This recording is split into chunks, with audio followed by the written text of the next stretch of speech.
Hello friends, welcome to Jenny Cooks. Friends, இன்னைக்கு அதிரசம் எப்படி செய்யறதுன்னு பார்க்கலாங்க.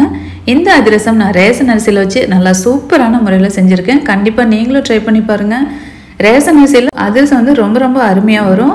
ஒரு சிலர் சொல்லுவாங்க மாவு பச்சரிசி இந்த மாதிரி தான் வரும்னுவாங்க. நீங்க ட்ரை பண்ணி பாருங்க. ஏன் அதை வேஸ்ட் பண்றீங்க? கண்டிப்பா உங்களுக்கு நல்லா வரும். இப்போ வாங்க வீடியோக்குள்ள போலாம். உள்ள வந்து பாருங்க நல்லா மணல் மாதிரி உதிரியா நல்லா சாஃப்ட்டா இருக்கும்.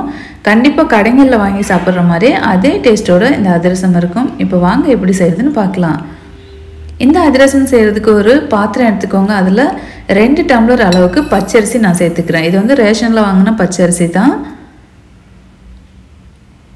நீங்க சாப்பாட்டுக்கு அளவு டம்ளர் வச்சிருப்பீங்களா அதை வச்சுக்கோங்க, அல்லது ஏதோ ஒரு கப் வந்து நீங்க மெஷரிங் கப்பை வந்து வச்சுக்கோங்க. இந்த அரிசி வந்து நல்லா தண்ணி விட்டு ஒரு 4-5 டைம் கழுவி எடுத்துக்கோங்க. ஏன்னா ரேஷனில் வாங்குற பொருள் எல்லாமே வந்து ரொம்ப குப்பையாக இருக்கும், அழுக்காக இருக்கும். அதனால் நல்லா கழுவிட்டிங்கன்னா நம்மளால சுத்தப்படுத்திக்கலாம். இப்போ இதை நான் 2-3 டைம் நல்லா கழுவிக்கிறேன். பாருங்கள் அரிசி எப்படி நல்லா இருக்குன்ட்டு அதோட ஸ்மெல் போகிற வரைக்கும் நல்லா கழுவி எடுத்துக்கோங்க. இப்போ நல்லா கழுவி எடுத்தாச்சு.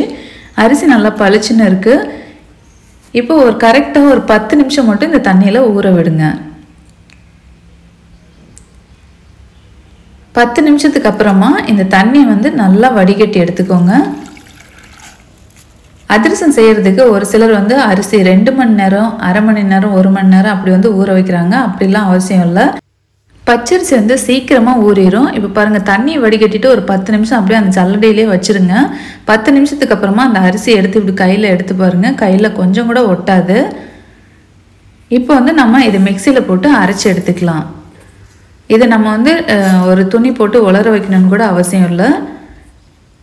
இப்போ கொஞ்சமாக மிக்சி ஜாரில் சேர்த்துட்டு நல்லா அரைச்சிக்கோங்க. இப்போ அரைச்சாச்சு. மீதி உள்ள அரிசியும் இதே மாதிரி போட்டு அரைச்சி எடுத்துக்கோங்க.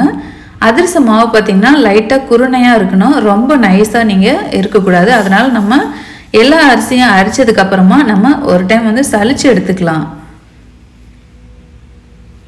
இப்போ மாவு வேறு பாத்திரத்தில் மாற்றிட்டு இப்போ நல்லா சலிச்சுக்கிறேன். சலிச்சதுக்கு அப்புறமா அதில் பாருங்கள் குருணைகள் வந்து நிறையா இருக்குது. பாருங்கள் இந்த அளவுக்கு குருணை இருக்குது. இதை வந்து லைட்டாக ஒரு சுத்து விட்டுட்டு இதில் நம்ம சேர்த்துக்கலாம். இந்த மாதிரி லைட்டாக குருணை இருந்தால் தான் நம்ம அதிரசம் வந்து ரொம்ப நல்லா இருக்கும். உள்ளெல்லாம் நல்லா உதிரியாக நல்லா பூ மாதிரி இருக்கும். சும்மா இது ஒரு 2-3 சுத்து விடுங்க. பாருங்கள் இந்த அளவுக்கு அரைச்சாச்சு. இதை வந்து இந்த மாவு கூடயே சேர்த்துக்கோங்க. இப்போ கைகளை வச்சுட்டு நல்லா கலந்து எடுத்துக்கலாம். இப்போ இந்த மாவு வந்து உங்கள் கைகளை வச்சு நல்லா அழுத்தம் கொடுத்துருங்க. அந்த ஈரப்பதம் வந்து மாவில் அப்படியே இருக்கணும். அதிரசம் பார்த்திங்கன்னா அப்போ தான் ரொம்ப நல்லாயிருக்கும். இப்போ ஒரு மூடி போட்டுடலாம். இப்போ வந்து அதிரசத்துக்கு வந்து பாவு காய்ச்சிடலாம்.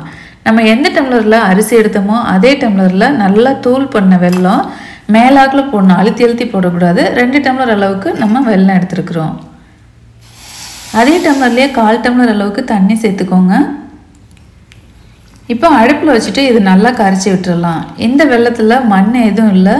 உங்கள் வெல்லத்தில் மண் எதுவும் இருந்ததுன்னா நீங்கள் வடிகட்டி எடுத்துக்கோங்க. இப்போது இது வந்து பாருங்கள் நான் காய்ச்சேன் அந்த பதம் வர வரைக்கும் நீங்கள் பாகு வந்து நல்லா காய்ச்சணும். இந்த மாதிரி நல்லா நிறையா நுர வரும்போது நீங்கள் ஒரு பிளேட்டில் தண்ணி வச்சுட்டு 1 ட்ராப் அளவுக்கு அந்த பாகை ஊற்றி பாருங்கள். நீங்கள் கைகள் வச்சு இப்படி எடுக்கும்போது அது வந்து நல்லா கொஞ்சம் கெட்டியான பதத்தில் இருக்கணும், ரொம்ப அப்படியே கரையிற மாதிரி இருக்கக்கூடாது. நான் வந்து ஒரு 2-3 டைம் பார்த்தேன். பாருங்கள் இதுவும் கரைஞ்சிருச்சு. இப்போ வந்து இன்னும் ஒரு நிமிஷம் கழிச்சிட்டு நான் ஊற்றி பார்க்குறேன். பாருங்கள் இந்த மாதிரி ஒன்றா சேரணும். இந்த அளவு இருந்தால் போதும். நீங்கள் நல்லா அந்த உருண்டையான பதம் வரணும்னு கூட அவசியம் இல்லை. இப்போ வந்து ஸ்டவ் ஆஃப் பண்ணிடலாம். இதில் வந்து கொஞ்சமாக ஏலக்காய் தூளும் கொஞ்சம் சுக்கு பொடியும் சேர்த்துக்கோங்க. ஒரு 4 ஏலக்காய் இடித்து சேர்த்துருக்கேன். இப்போ பாகு வந்து நமக்கு தயாராக இருக்குது. இப்போ அந்த அரிசி மாவில் இந்த பாகை ஊற்றிட்டு நல்லா கிளறிக்கலாம். இந்த மாதிரி ஒரு கரண்டி எடுத்துக்கோங்க, அல்லது விஸ்க் இருந்தால் கூட யூஸ் பண்ணிக்கலாம்.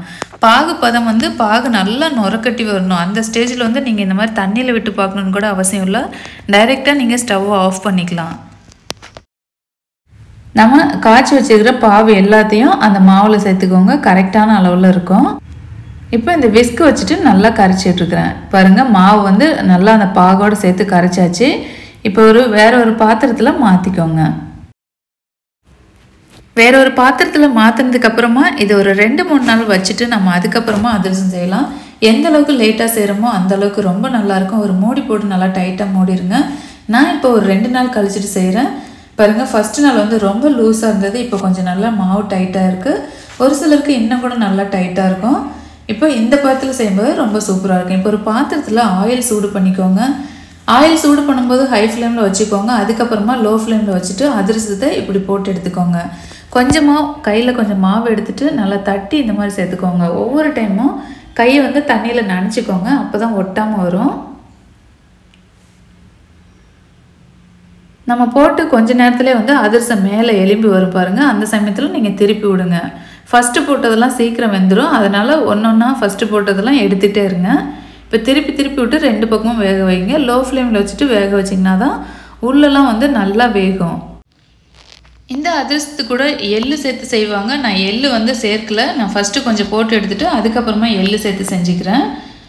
இப்போ எல்லாம் திருப்பி விட்டு வேக வச்சு ஒன்றா எடுத்துக்கோங்க. பாருங்கள் நல்லா வெந்துருச்சு.